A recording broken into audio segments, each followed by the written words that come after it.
Hello, I'm mischievous Mark Ginocchio, and I own every issue of Amazing Spider-Man, including the annuals and including Amazing Fantasy 15. And hello, I'm Dapper Dan Gavosden, and I own every issue of Amazing Spider-Man, including the annuals, which I say count.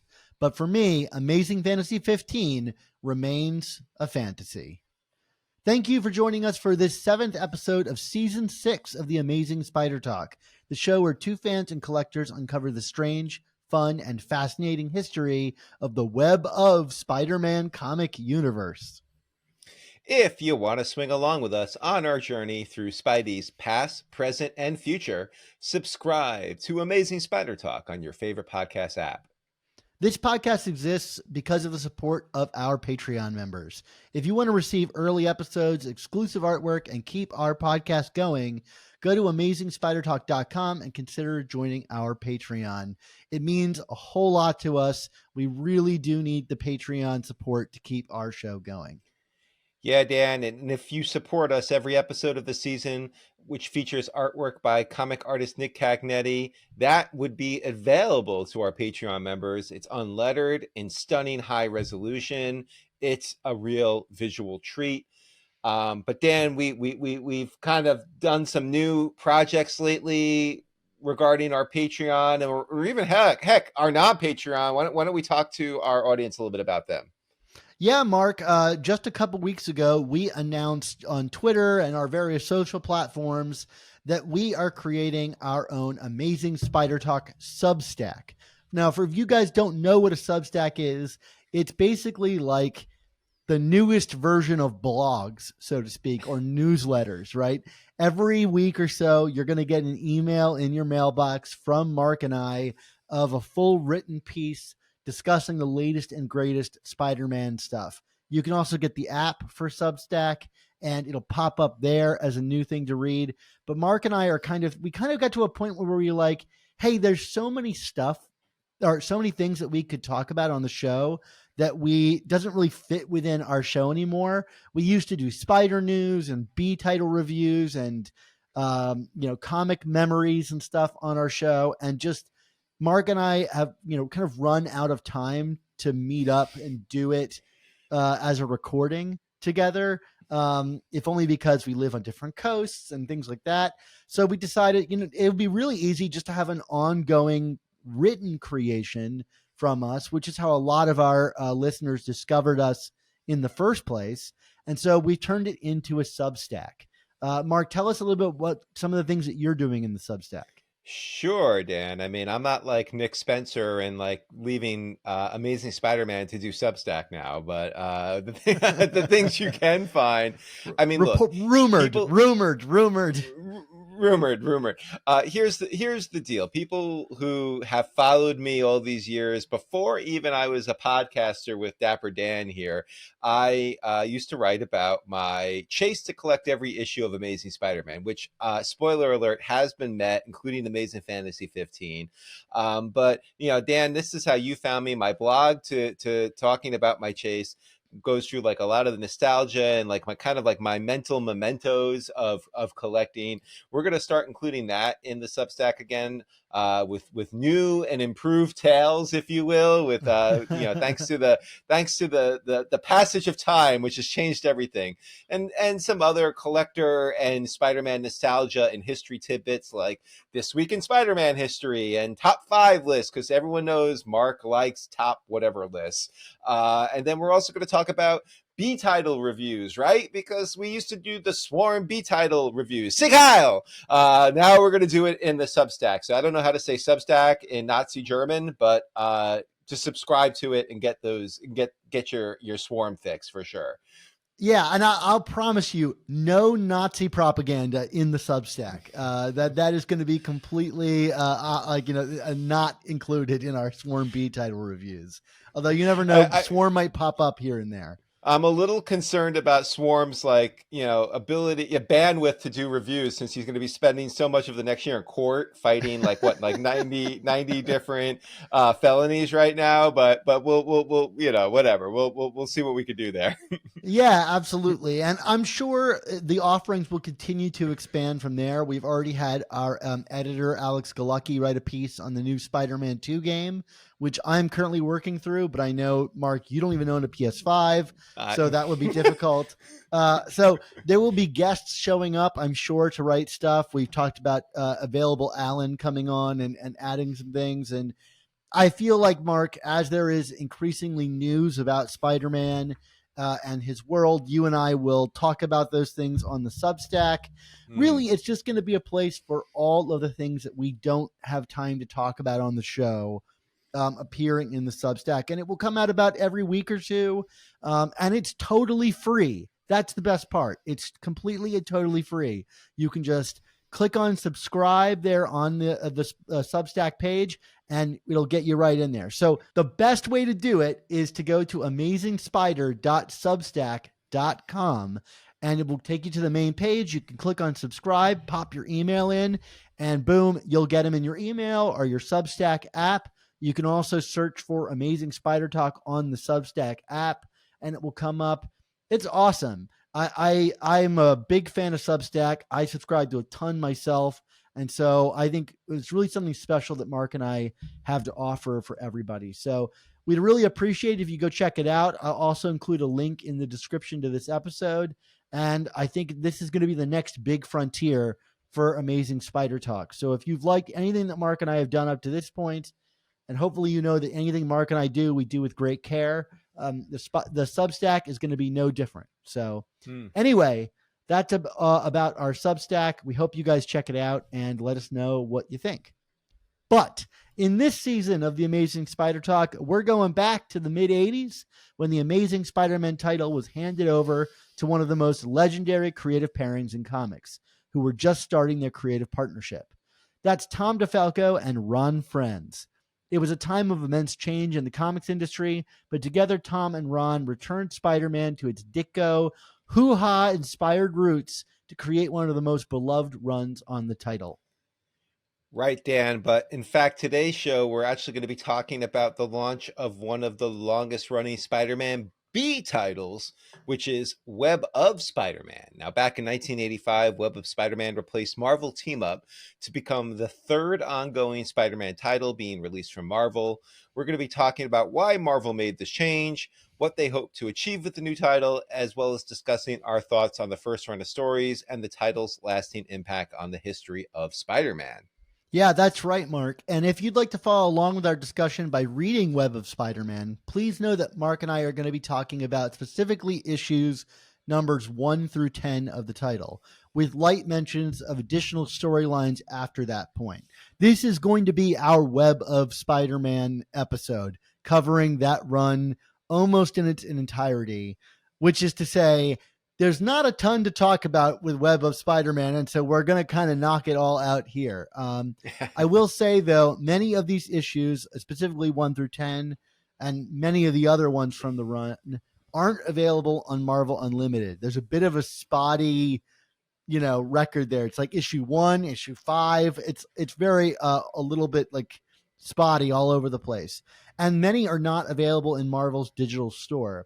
But they have been collected in a variety of trades over the years and are generally easy to find as physical copies in online marketplaces for relatively inexpensive prices when compared to early or even contemporary issues of Spectacular Spider-Man or Amazing Spider-Man. I mean, really, Web of number 1 is probably going to be the most expensive of the bunch, given it has a important story element that we'll talk about in it, and that cover is so iconic. It at least lets them bump the price up, and it's number 1. So, right. There you go. But these should be fairly easy to find, although Marvel doesn't make them easy to find digitally, unfortunately. So, Mark, why don't you tell us a little bit about the history of Web of Spider-Man? Sounds good, Dan. Well, like we mentioned in our intro, the Web of Spider-Man came out in January 1985. It was the replacement for Marvel Team Up, which, you know, I'd like to just kind of add, and we talked about this a couple of seasons ago. Marvel Team Up wasn't necessarily supposed to be the Spidey B book, but it more or less became one because, you know, originally it was going to be some Human Torch, some Hulk, some other characters, and they kind of just, you know, after a while were like, no, Spider-Man sells comics. Let's just keep doing Spider-Man and another hero. But this was a true bona fide Spider-Man title in concert with Amazing and Spectacular. This one ran for 129 issues. It stopped publication in 1995 with the advent of the Clone Saga and Ben Reilly taking over as Spider-Man. Of course, we had like all the titles were kind of put on pause initially, and it became Scarlet Spider versus Amazing Spider-Man.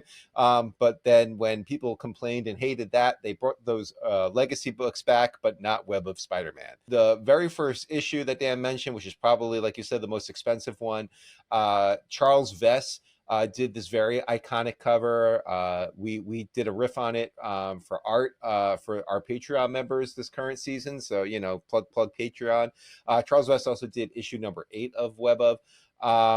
And he had done the very iconic cover for Amazing Spider-Man 261 a couple of months earlier. So just a little bit of Spidey history there. Yeah, I'm a big fan of his artwork.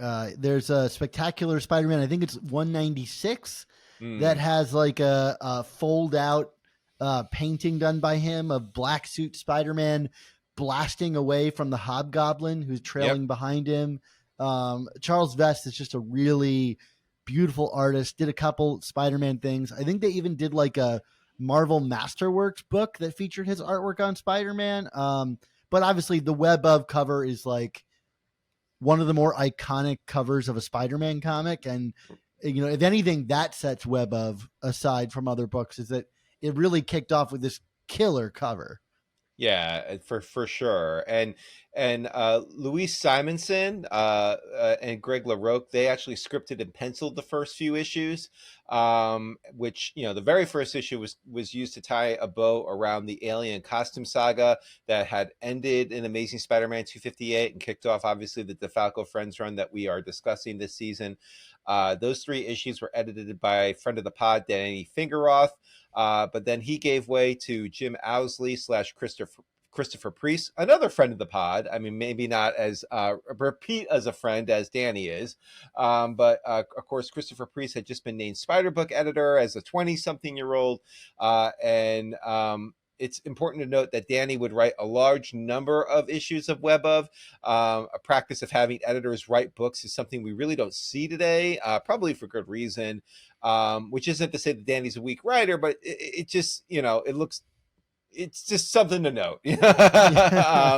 I'm trying to imagine what Twitter would look like if Nick Lowe wrote an issue of Amazing Spider-Man today, you know? Yeah, like someone else is editing me, but I'm going to write an issue, and it'd be like, no! I mean, it would just be terrible. Speaking of writers, like Louise Simonson, you know, I know on Spectacular, like Marie Severin, or was it Marvel Team Up, did several issues in terms of art, but Louise Simonson as a writer, you know, if not the first, one of the first female writers of Spider-Man. Yeah, her and Ann Nocenti are kind of like in very small company with each other in terms of female writers from that era, for sure. And then, of course, Marie Severin for art. So, yeah. So, you know, you talked about the Charles Vess covers. Well, you know, Owsley / I'm going to go back and forth between calling Christopher Priest Jim Owsley just because it's habit. And frankly, in these books, he's referred to as Jim Owsley. So forgive me, people. You can call me out later on Twitter. I'm not there, so I won't hear you or see you do it. Anyway, in terms of famous artists, he actually recruited John Byrne, who was like, you know, I mean, the star of stars in the mid 1980s. I mean, Fantastic Four. I mean, he would later go on to do the reboot of Superman, of course. Byrne did some covers for the Spider books to kind of use as a selling point for the fledgling title. The problem was Byrne totally was like phoning in covers while he was doing it, including the cover, which ended up being, I think, the cover for Web of 5. But apparently it was originally the cover of Web of 4, which was the quote-unquote paunchy dentist, Doc Ock, which was described by Owsley on his blog, and he was just like, "No, we can't do this." And I would like to verify this tale. When we met Danny Figueroth in what was it 2014 at Terrificon in Connecticut, the first time you and I met in the flesh, Sure. I had him sign the copy of the Paunchy Dentist cover, not even knowing this story. And Figueroth, Danny took the book and he's like, "Oh God, what did Byrne do with this cover? What a terrible cover, right?" And I was just like, "Could you sign my book?" Like, is that one that you had picked up at the show and just thought you'd walk over to him? If I didn't pick it up at that show, I picked it up, like quickly prior to that, and I was like looking for stuff like what could I have Danny Figueroth sign, and for whatever reason, I felt weird having an editor sign something that he edited. So I was just like, "Oh, he's a writer on this. I'll have him sign this one." But like clearly a sore subject for Danny, because he was just like, "What is up with this cover? That's the best John could do," was his exact words to me, and I'm just like, so anyway, so John Byrne, I think his covers on Web of would pale in comparison to his of course, what was it, Spider-Man Chapter 1, but we'll talk about that in a later season. I honestly, I prefer the Web of cover to the Chapter 1 cover. Yeah, but why don't you tell us a little bit about what Priest wanted out of these books? Yeah, sure. So, part of the reboot, of the books and the Spider Office too, which was going through a lot of changes at the time, was to give each book like its own personality. That each one would cover a different like segment of like Peter's life or his superhero life. So in this case, the statements they've made since then were that Spectacular was supposed to be the dark book led by Peter David, and I think Mark and I, have talked about that this season, like that book kind of lived up to that mantra. Sure. Even if you just look at the Death of Jean DeWolf story, like that was a tone wildly different than Amazing Spider-Man. You got hoo-ha Ron Frenz and Tom DeFalco, and then Peter David has like a killer offing women with a shotgun. Very different things. So again, ASM would operate as the more kid-friendly, like, standard genre superhero stuff, the hoo-ha book that Spider-Man had been known to be. And whereas Web of would focus more on Peter, the person, and his interactions with the Daily Bugle. And I think if you read the first 10 issues, you can kind of see that concept coming through, but not really with any kind of like real focus or any kind of like real it's really in hindsight that you can see that kind of locking in place. It just feels like a lot of inventory stories, and the thing I would compare it to most is like the launch of Spectacular, where it was like kind of all over the place, not really sure of its identity yet. And as much as they might claim that the book was going to be more about the Daily Bugle, I don't know how realistic that is in the long run. For sure. Why don't you tell us about some of the important things that have happened in this title? And there's not a lot, but like there definitely have been. Yeah, no, for sure. I mean, like you mentioned, Web of #1, in addition to having the iconic cover and for kind of finishing up the Black Suit saga, I think it's also important because I think this is the comic that really establishes the symbiote as like a malevolent personality. We kind of got that a little bit in ASM, but this like really drives it home. The symbiote is kind of stalking Spider-Man, trying to rebond with him. And of course we get the very iconic scene of like Spider-Man not killing, but defeating the symbiote with the church bells and the sound of the bells, which would be a key part of Eddie Brock's origin story. But like we would also see this in like Raimi's Spider-Man 3, like the church bell scene, like very iconic piece of Spider-Man history there in terms of that. It's scene. Even in the new Spider-Man 2 video game, I don't have a PS5. I don't have a PS anything, Dan, but yes, I'm sure you're right. I also think it sets up largely the like symbiote being in love with Peter Mm, Parker in some way. yes. If you read Yes. that issue, and we're going to talk about that issue later, you know, Peter actually almost gets killed by the church bells as well. The sound kind of takes him out, and it is only through the symbiote dragging him away that Peter is saved. So there it kind of sets up that like, like I need to have him, like that there it wasn't just like a symbiote, it had a personal relationship with Spider-Man in some way. Yeah. So some other key milestones to talk about. We referred to editor Danny Fingeroth writing issues earlier. Well, Priest would actually write issues of this. He kind of was trying to salvage his botched Hobgoblin slash Ned Leeds slash Richard Fisk saga with Roderick Kingsley and all that.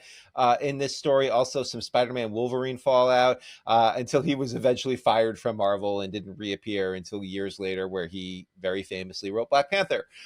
So it just kind of put a pin on that. Web of was also used for major crossover events. Craven's Last Hunt was the first one. We should let Tristan know that for the next time he does a trivia contest and wants to know what was the first true crossover. I'm sorry, I'm making fun of our guest. Maximum You were Carnage. famously, you were the one that got that wrong. I got everything wrong because I Yeah, said yeah, okay. I said the Stone Tablet saga, but you I think got the points for saying Craven's Last Hunt. Anyway, we're going back. The point was I beat you in that contest, Dan. It's true. It's true. Yeah. Just like I got Amazing Fantasy 15 before you. Anyway, also the Clone Saga was crossed over there. Also the first appearance of Ben Reilly as the Scarlet Spider was in Web of. In terms of another key first appearance in Web of number 18, which is a little bit past the run we're going to talk about here, but there is a mysterious hand that comes out of the shadows, pushes Peter onto subway tracks without his spider sense going off. Who was this mystery person? Well, it wasn't treated like a true mystery box the way Marvel did today. Sorry, Nick Lowe. But it would be later kind of retconned, or I don't know if it was retconned, but it was kind of later presented as, oh, that was me, Eddie Brock, pushing you as Venom, and you couldn't sense the me doing it because of Venom not setting off the spider sense. Web of number 38, famously for all you Drunk Pete fans, and I don't even know why I'm saying for you Drunk Pete fans, because obviously they know this, but Peter gets drunk on Punch. So for those of you who want to see like Peter not be a square, go read Web of 38. Also a really cool Hobgoblin cover. Anything else happening on this book that you want to talk about, Dan?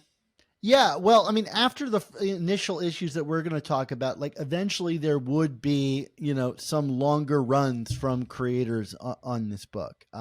Jerry Conway would get a sustained run starting with issue number 47. I think interrupted once or twice by a couple issues written by Christopher Priest.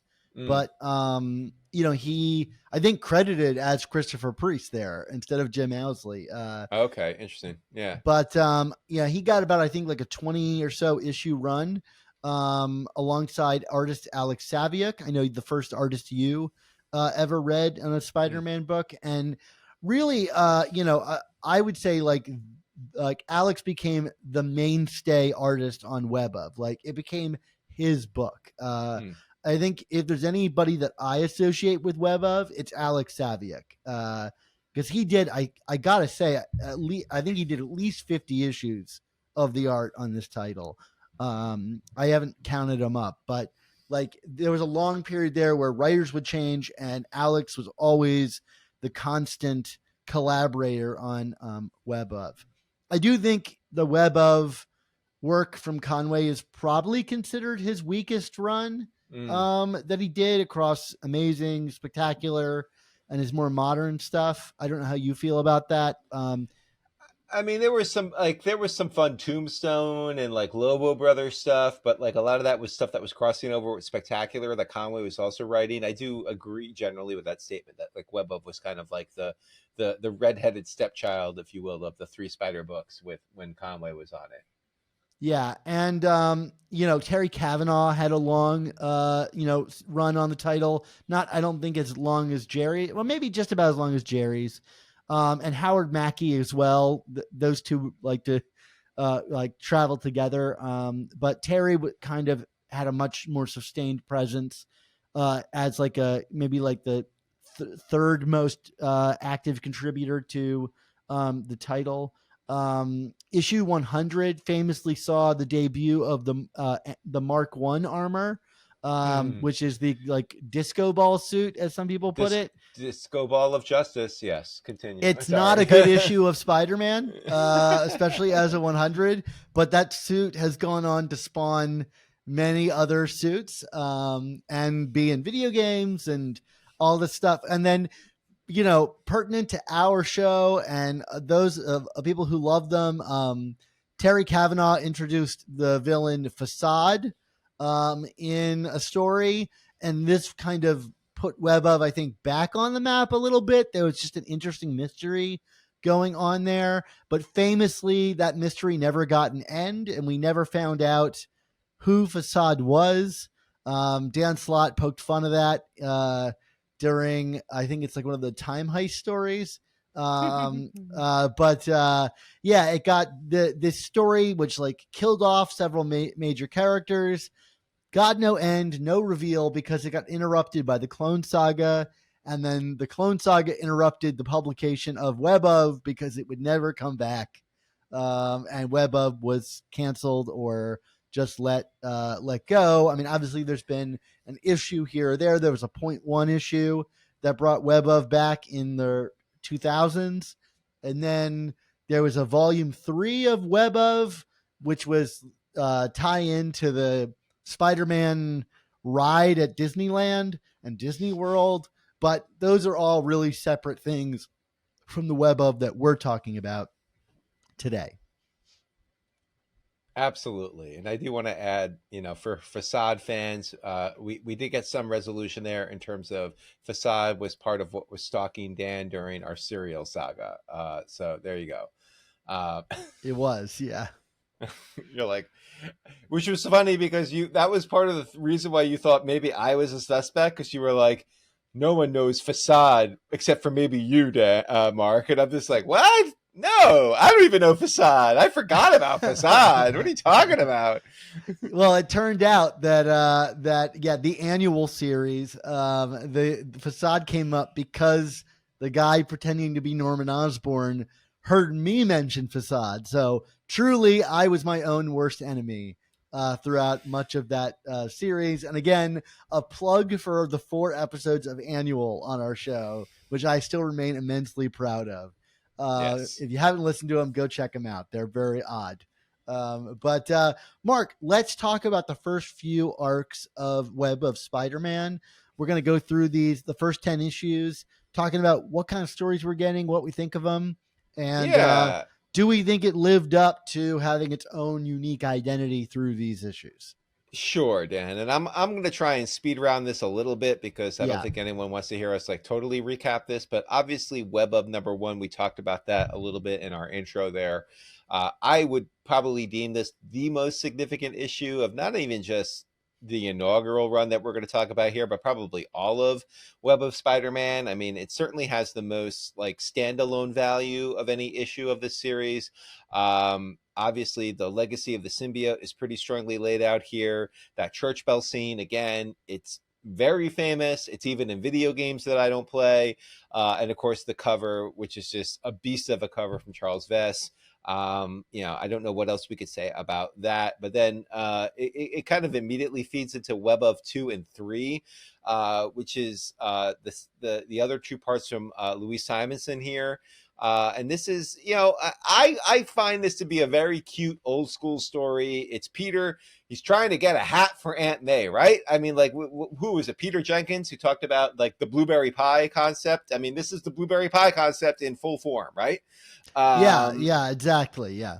So he's trying to keep it away from the Volturions, which are like a gang of people that stole Vulture's tech and are now trying to use it to rob banks. And Spider-Man obviously gets caught up in it, and the Kingpin is involved in it. It's a really simple tale, like you said, Mark. And honestly, these are my 2 favorite issues from this run. I think it's just like you said, old school, but there's something really refreshing about it. Honestly, I just love this, and I love the way it makes use of Spider-Man's verticality and the villains he has him fighting. Enough that if you see the cover to this episode, I had Nick Cagnetti do a reproduction of the Volturians attacking Spider-Man.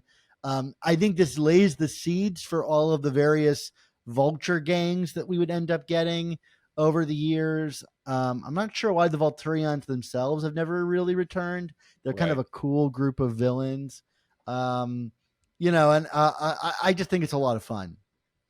Definitely. And we get some intrigue with Kingpin here. Kingpin is like the Volturians are auditioning for him, but he's like, I don't want their services. So he like helps defend Spider-Man, which, kind of plants the seed for some stuff that comes later with the Hobgoblin. So, like cool issues for sure.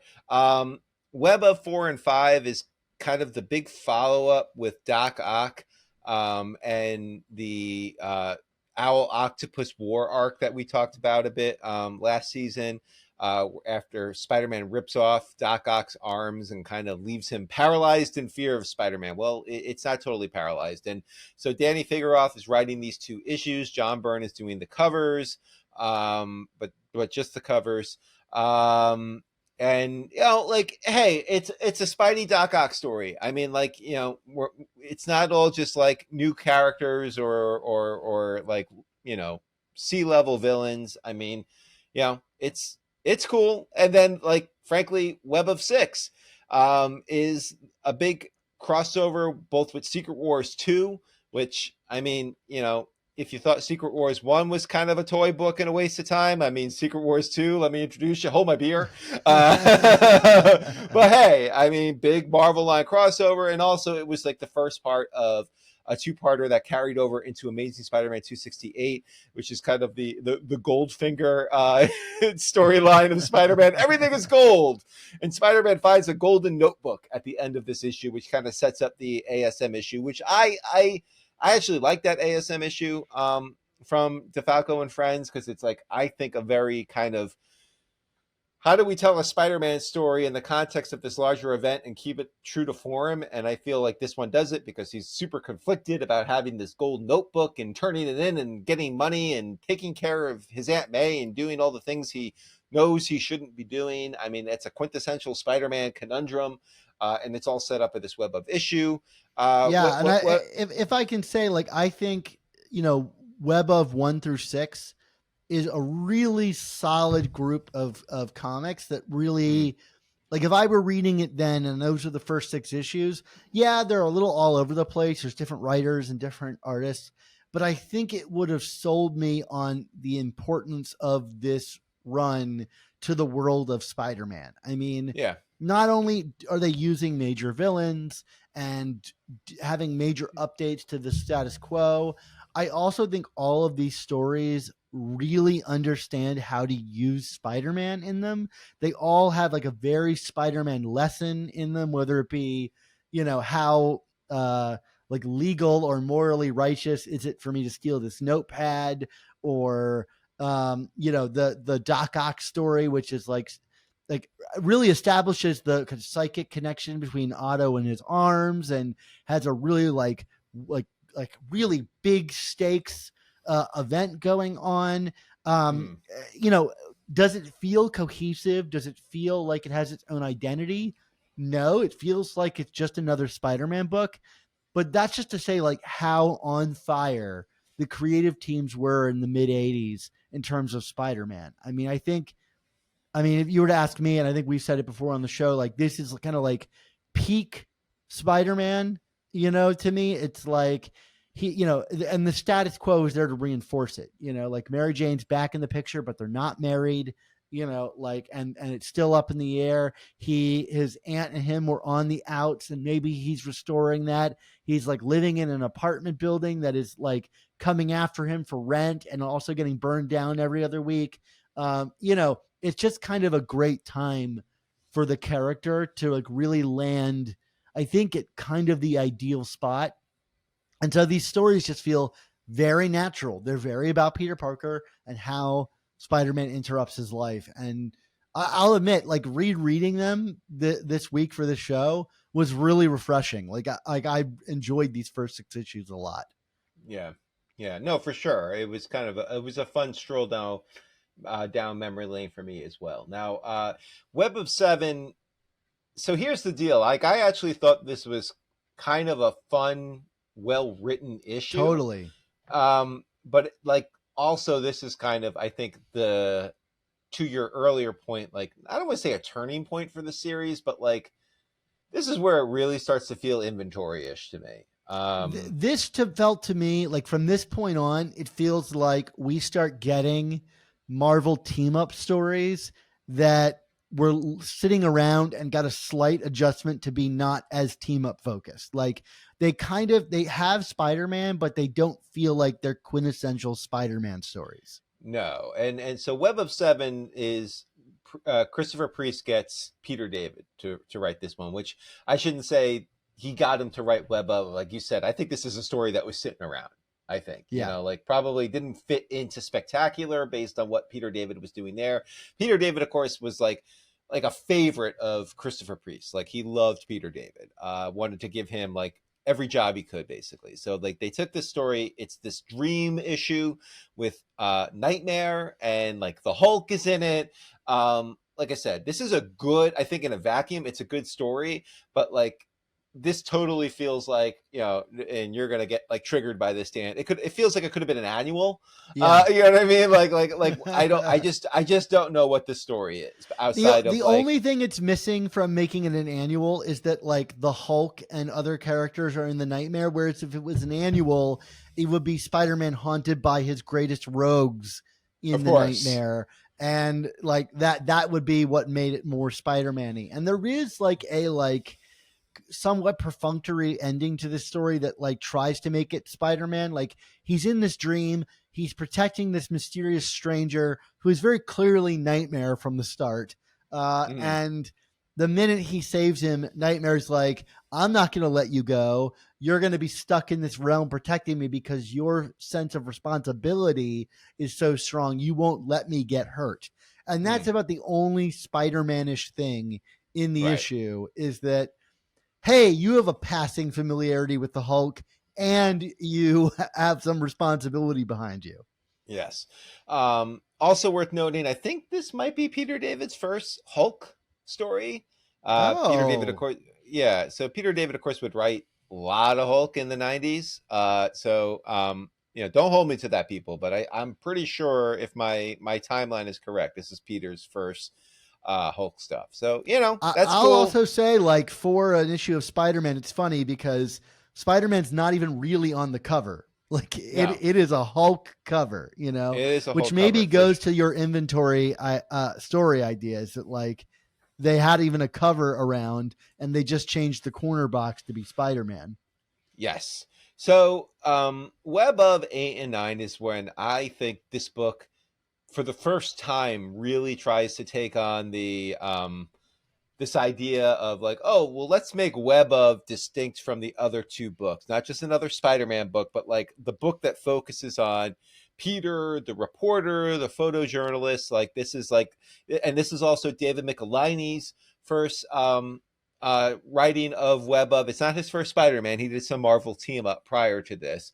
But like, again, like, I think on a very idea, on a base level, these are good comics, or interesting comics, maybe I would say. But like, this is there, Peter and this other reporter from the Bugle are going out to investigate where a farmer gets superpowers from an asteroid, and it makes him this pariah, and he becomes this new character called, or the new version of this character called Thunderbolt. And the existing Thunderbolt is in this community as well, and this guy, he gets outcast from his family and his community, so he's going to go exact his revenge against the original Thunderbolt. And this has this kind of finale where, the new Thunderbolt kills the old Thunderbolt, and Peter feels like really kind of bad and exploitive about being there, reporting on the story, and he's like, very shamed by it, and he kind of walks away from it, but the reporter that he's with is like snapping photos and taking notes and stuff, and it kind of shows, I feel like, the seedy underbelly of the newspaper world, which I'm like, okay, if this is what we're going with here, I mean, I don't know how like captivating of a read that is for people to like be rooting against what the hero is doing. I don't know. What do you think about this, Dan? Am I overreading it here? Well, I mean, I don't mean to correct you, but like I just reread this morning, and actually, it's like even more directly blaming the newspaper than that. Like Right, in it, right, the identity of Thunderbolt is outed by right, this very like career hungry journalist. And at first, Spider-Man is very upset about that because he's like, you don't know what you've done to this poor man. And right. they show up at his house, and there's all these people outside, and he's like, look, this is a mob. They're going to kill him. Mm, And it turns out they're all cheering him on, thanking him for mm. saving their town. And so Spider-Man's like, oh, that's actually great. And the journalist tries to be like, hey, see, like journalism can be good. Like, that it's really your fault. But then they go inside the house and they find that he was reading the newspaper and saw his identity was outed, and suspecting the worst, commits suicide. Another Okay. running theme through this time period in the books. And then the journalist is like, well, that's still news, and takes pictures of his dead body. And Got it. it's All right. really, I was rereading quickly, Dan, so you can yeah. forgive me on that one. No, I mean, it's a disturbing ending to a book. And, I'll say my opinion about it, which is I think these are interesting comics and an Yes. interesting story and an interesting political point about like the power of journalism. But this is kind of another one of those, my least favorite Spider-Man stories, where it's like Spider-Man feels very perfunctory to the whole thing. It could be almost Right. any hero. It doesn't even necessarily need to be a hero. Like there's some fights in it, but they feel very perfunctory to the whole thing. So it's like it's all like there's a reporter we never see again. Like it's just like it feels like Michelini had a story sitting around and found a way to plug Spider-Man into it, which again gets to our critique of a lot of these early Web of stories. Definitely. All right. Well, that brings us to the last issue of this run that we're going to talk about. It's another Danny Figueroa story, and this one involves Dominic Fortune, who was also a Marvel Team Up character, and they're going against the Shocker.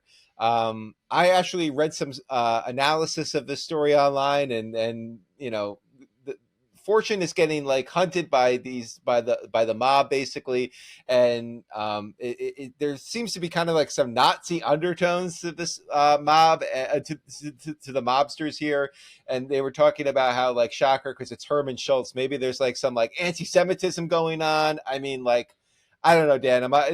What's your take on that? Am I getting too deep into the weeds No, here? there's definitely something really odd about the way this story is set up, and the character of Dominic Fortune, and he's kind of like a mercenary for hire in World War II, and they don't really get into the details of like deeply into like morally what he was doing during Mm, that time. It's very odd, and again, you mentioned that he was a Marvel Team Up character. This story really feels like, hey, this was a Marvel Team Up issue that we had ready to go, and now we're throwing it into Web of. yeah, for sure. But I will say, for you history buffs, this was kind of Danny's first long run writing Shocker as a villain, and kind of like as a loser villain, which would then play a part when Danny Figueroa would do like the Sinister Foes of Spider-Man mini-series, which of course begat the Superior Foes of Spider-Man series, where Shocker was like the ultimate punchline, including being the Magia King with the severed head of Silvermane which I know we're not going to get in the Zeb Wells gang war, but damn it, I wish we would, right? Never to be referenced again, unfortunately. I mean, talk about missed opportunities. Probably Nick Spencer's greatest contribution to comics. No, that's Nick Spencer did a lot of great stuff, but I think that might be the greatest. Yeah, it's so great. Even Nick Spencer felt he couldn't touch it in some way, and yet it still feels like it's been retconned. I know, but for what are you going to do? Well, if you're someone that feels similarly and you want to shout into the void about it, Mark, where could you do that?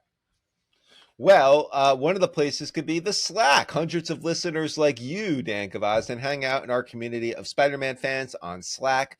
The amazing Spider Slack community is absolutely free to join, and you can jump into active conversations with awesome people about collecting, conventions, movies, new comics, old comics, and more. Dan, what's been going on in the Slack this week, which frankly, based on when this episode comes out, might actually be this week. So tell us about it. Absolutely, Mark. This week in the Slack, we've been talking about the conclusion to Loki season 2. I was a big fan of Loki season 1. Some ups and some downs, and I've been really kind of down on the MCU recently. Not like basement level, but like other than Guardians Volume 3, very little has done a lot to really move the needle for me. And so I initially didn't check out Loki Season 2. And then my friend David Chen, who I've been doing a bunch of podcasts with over on his feed at Decoding TV, invited me on to talk about Loki after we had reviewed Season 1. And I was like, okay, all right, I'll give it a chance. Turns out this thing's awesome. And the ending is even better. And I'm like, okay, like, I don't know if it redeems Secret Invasion for me, but it is really awesome and gives me a lot of hope that maybe the MCU was really killed by COVID and we can kind of find our way back again. It's just bold. It's from 2 filmmakers I really like. So, Loki season 2, if you haven't checked it out, do so, and then come into the Slack. We've got an MCU spoilers channel that you can hop into and discuss spoilers in there with a bunch of people who are like-minded and respectful and will love having your voice there. So I know you haven't seen it yet, Mark, so I'm looking forward to chatting with you when you do watch it. But that's Loki season 2. I mean, yeah, for the reasons you described, Dan, I've been kind of not checked out on the MCU, but like not as hot and into it. And we've had some, stuff going on in our personal lives, my wife and I. So I just haven't had a chance to really sit down and go through it. But like, your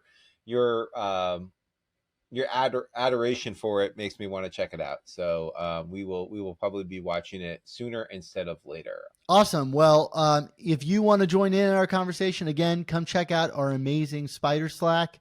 There's a link in the description to this episode that you can click on, and it will let you sign up in less than a minute. Hop on in, come say hi, and we'd love to see you there. Okay, Mark, why don't you take us back to our discussion of Web of Spider-Man? Sure, Dan. Well, I wanted to talk a little bit, we obviously talked about the contents of these comics. I wanted to kind of talk a little bit more about just my personal feelings and, where I feel these comics kind of fit into the overall legacy of the Spider-Verse, if you will. I hate to use highfalutin terms, but I'm going to do it here. I do want to put forward the idea that I think, like, purely subjectively, these are fine comics, and I think Christopher Priest, Jim Owsley, whatever you want to call him, despite his very noted idiosyncrasies and pettiness during this era as it pertains to our very good friends of the pod, Tom DeFalco and Ron Frenz, he's a good editor. Like even with the disjointedness of different writers, different artists, and 2 issues of this, 1 issue of that, this one crosses over here, blah blah blah blah blah.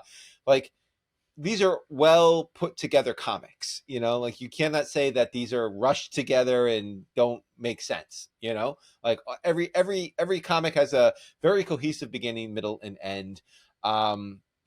With all of that said, I'm going to put this in the frame of, or in the context of, so Web of was introduced to replace Marvel Team Up. and we haven't talked about Marvel Team Up since what, season 2, season 3? It's been a while. But the fact of the matter is, I am an unabashed fan of Marvel Team Up as a concept. I like the idea of a team up comic book with Spider-Man. I think it's a good way of bringing in new characters, new villains, trying out certain characters for Marvel. Like, where else are you going to see Spider-Man with characters like Howard the Duck or Dominic Fortune, or I mean, whatever. I mean, like, there's a lot of latitude with Marvel Team Up that I don't feel you can get with just another B book that is Spider-Man stories in the traditional sense. Um, so for me, it's like, what itch does Web of scratch that would make me want to go to that book specifically to read more of? And I think the answer is there isn't one. It's like, you want more Spider-Man stories, you get more Spider-Man stories. That's what WebUp does. And that's all great and all, but we already had Amazing and Spectacular at that point. And frankly, fast forwarding to 35 plus years later, I tend to think that the market is oversaturated with content from Marvel sometimes. So like, if you're going to give me something new, I really want like a really distinct flavor to it. And certainly WebUp didn't do it, and I feel like if this came out today, it would be even more kind of offensive in the fact that it doesn't offer something different. So like, in that regard, I'm just kind of like, all right, these aren't bad comics, but like, what could not have been accomplished here in the issues of Amazing or Spectacular with these books? Like, what's the point of it all? I think that's kind of where I come down on it, which is like, not the greatest opinion, but like, it's where I'm at with it, Dan. What about you? I feel similarly to you. I think I don't know that I'm quite as hot on Marvel Team Up. I'm hot on the idea of it more than I think I am on the execution of it. We Sure. talked about all of that a couple seasons ago, and where I binged like 90 issues of Marvel Team Up in like a week and a half, and that might color my opinion because I just don't recommend that to anyone, Right. unless it's the Byrne, the Claremont Byrne stuff, which is great. Like I would read that book, forever. And granted, I likely could get that team up on the X-Men if I, wanted it to go Right. forever, I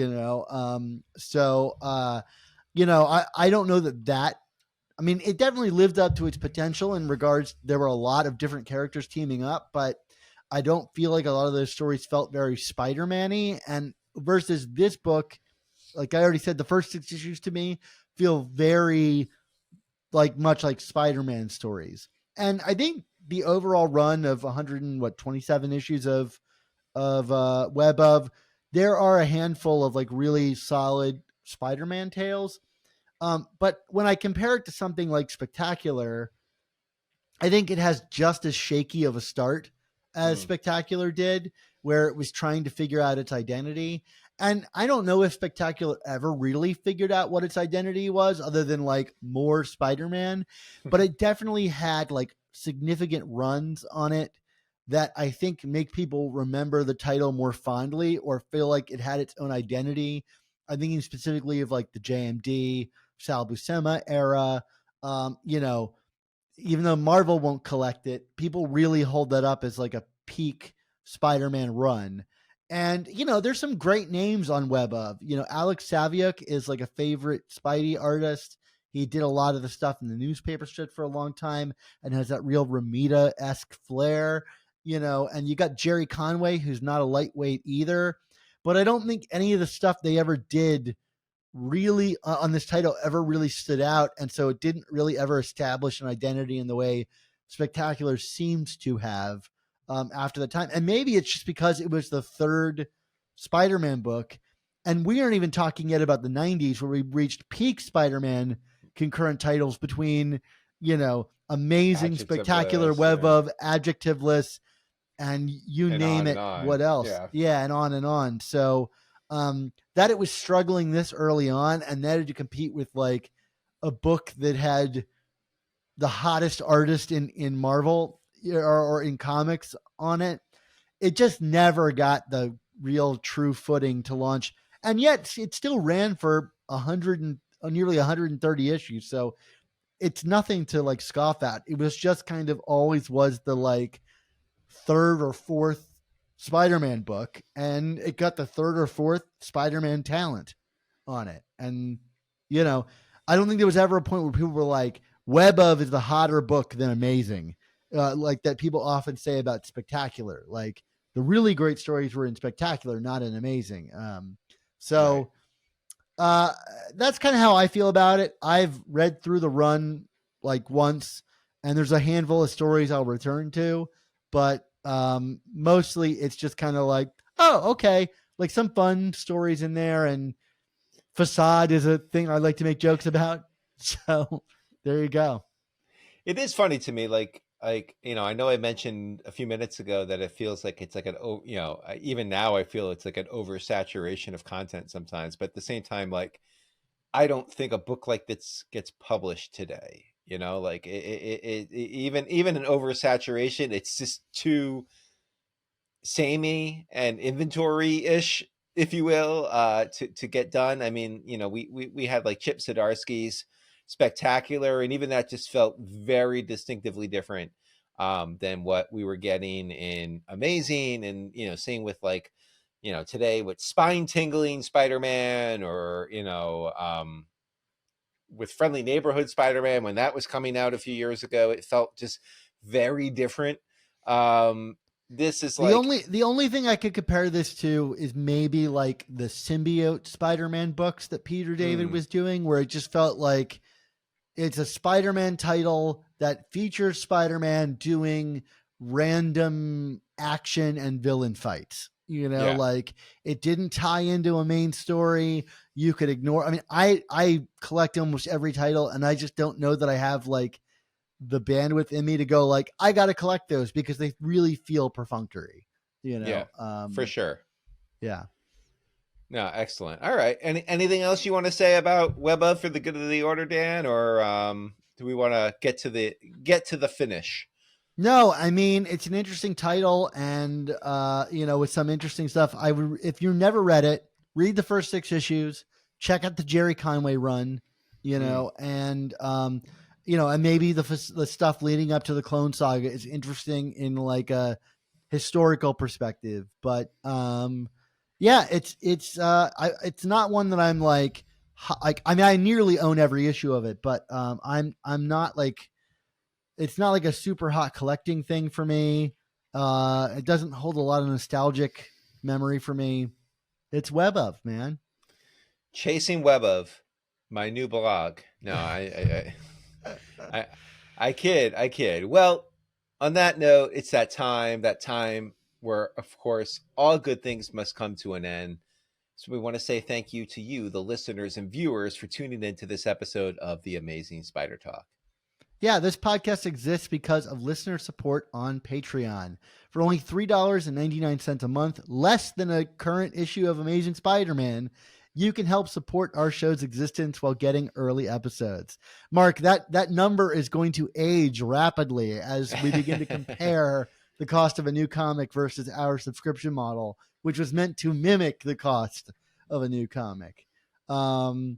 Maybe we But need it, to up the subscription model, Dan. I'm Oh, just saying. I don't even know if that's possible. But again, for only $3.99 a month, you can get new issue reviews of Amazing Spider-Man the same weeks they release, exclusive artwork, and a ton of other bonuses. So a thank you to everybody who already supports us in the work that we do, including a special thanks to our newest contributor, Jamie Hamilton. To download our earliest episodes, including interviews with legendary creators like J.M. DeMatteis, Tom DeFalco, Ron Frenz, Mark Bagley, David Michelini, and many more, subscribe to our Amazing Spider Talk Back Issues podcast on Apple Podcasts. You can even hear our early interviews with people like Danny Fingeroth talking about his time working on Web of. He talks about those Doc Ock issues. He kind of, even though he made fun of that cover off air, it's all there on our podcast in terms of him talking about it. So I don't know. Maybe he made fun of it on the air and I don't remember it, Dan. Dan, we could just go back and go to back issues and find out. Awesome. And just as a reminder, don't forget to subscribe to our brand new Amazing Spider Talk Substack. You can subscribe by going to amazingspider.substack.com and click on the subscribe button. And then you don't need to think about it ever again. It's going to show up in your email. It'll show up on your Substack app. And you can read all the awesome things that Mark and I have to say about modern Spider-Man comics and the like. So, Mark, until our purse shopping gets interrupted by a bunch of goons wearing vulture costumes, what's our motto?